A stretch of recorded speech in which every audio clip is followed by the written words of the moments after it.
Ngiyalibingelela balaleli namhlanje ngegama elihle, igama likaJesu Kristu umkhululi wethu, umhlengi wethu, igama lokuthandaza, igama lokunqoba. Namhlanje ekuseni sibuya sikhothama ebusweni bukaNkulunkulu, sithanda ukubala iZiga 14 verse 34, iProverbs 14 verse 34. IBhayibhili lithi, ukulunga kuyaphakamisa isizwe, kodwa ukona kuyihlazo kubantu. Bazalwane, namhlanje ekuseni sithanda ukuphakamisa ilizwe lethu leZimbabwe, siphakamisa ukulunga, i-righteousness. Ukulunga kuyaphakamisa ilizwe, kuphakamise isizwe. Isikhathi sokuthi iZimbabwe iphakame ngalesi sikhathi, ngoba siyabona kuningi okwenzakalayo elizweni lethu. Bese lisitsho njalo iBhayibheli ukuthi ukona kuyihlazo kubantu. Isono siluhlazo, isono siyenza uNkulunkulu afulathele ilizwe lethu. Asithandazenini. Nkulunkulu wena onomusa, Nkulunkulu wena osithandayo, namhlanje ekuseni siyabuya phambi kwezinyawo zakho, sibonga Nkulunkulu wami ilizwe lethu leZimbabwe, ilizwe olithandayo.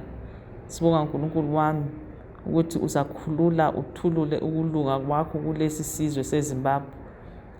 Khupha Nkosi yami ukona, khupha Nkulunkulu wami uhlazo olubuya ngenxa yesono ngegama likaJesu. Baba, siyavuma namhlanje ekuseni ukuthi siyizoni. Siyavuma Nkulunkulu wami ngegama likaJesu ukuthi inhliziyo zethu zigcwele isono njalo zigcwele ububi ngegama likaJesu.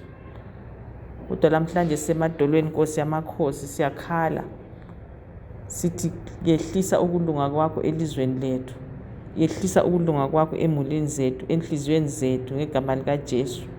Yehlisa ukulunga kwakho Nkosi yamakhosi emadolobheni ethu ngegama likaJesu. Yehlisa ukulunga kwakho Nkosi yami kuwo wonke ama-institutions, kuzo zonke izindawo lapho abantu ababuthana khona besebenza, abantu bebuthana khona Nkosi yami bethokoza. Yehlisa ukulunga kwakho Nkosi yami kuhulumende. Nkulunkulu siyathandaza sithi sicela kuwe Nkosi yamakhosi ukuthi kube lokulunga kuhulumende, khona ilizwe lethu leZimbabwe lizaphakama.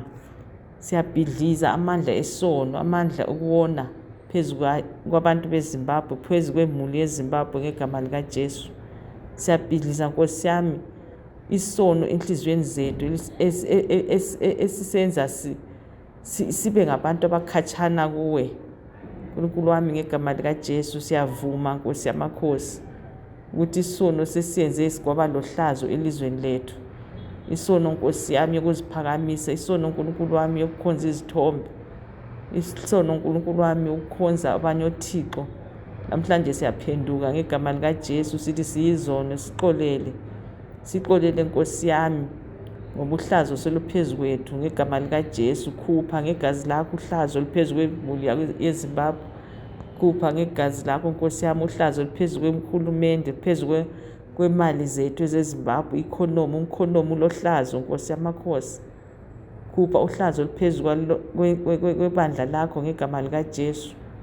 Ukulunga kakusekho emabandleni, amabandla seyenza intando yabo, abafundisi bayenza intando yabo. Khupha Nkosi yami isono esenza sikufulathele, isono esenza singahlali ezinyaweni zakho ngegama likaJesu. Baba Nkosi yamakhosi siyathandaza, sithandazela abantwana. Nkulunkulu wami abantwana basalalela abazali. Khupha Nkosi yami isono sokufulathela abazali, isono Nkosi yami sokuhamba ngendlela engayisiyo ngegama likaJesu. Khulula Nkosi yami ukulunga phezu kwabantwana, wonke umntwana oseprimary, osesecondary, oseyunivesithi. Nkulunkulu wami namhlanje ekuseni sithi khulula ukulunga, inhliziyo zabo zithintwe izwi lakho, inhliziyo zabo zithintwe Nkosi yami igazi lakho. Gezisa inhliziyo ezilukhuni, gezisa inhliziyo eziqinileyo eziyenza umuntu engafuni ukusondeza duzane lawe ngegama likaJesu. Khupha inhliziyo ezilukhuni, ukhuphe inhliziyo ezingalaxolo, inhliziyo ezibalisayo, inhliziyo ezilobuhlungu. Pholisa Nkosi yami inhliziyo zonke ezidabukileyo Nkosi yamakhosi namhlanje ekuseni. Kube nguthintayo, kube oletha ukulunga enhliziyweni zethu, empilweni zethu, kulakho konke sikwenzayo. Namhlanje kuseni uma sihamba emsebenzini, sihamba esikolweni, uNkulunkulu wami, sikhuluma ukulunga kuyo yonke indawo, sikhuluma ukulunga ukuvela kuJesu Kristu, ukulunga okunguJesu Kristu ngegama likaJesu. Amasango kavuleke ngegama likaJesu. Baba, siyabonga ukuthi namhlanje kuseni wena uyasinqobela, sinqobele elizweni lethu leZimbabwe, ube ngobusayo. Siyathandaza Nkosi yamakhosi ngegama likaJesu Kristu Nkosi yethu. Amen.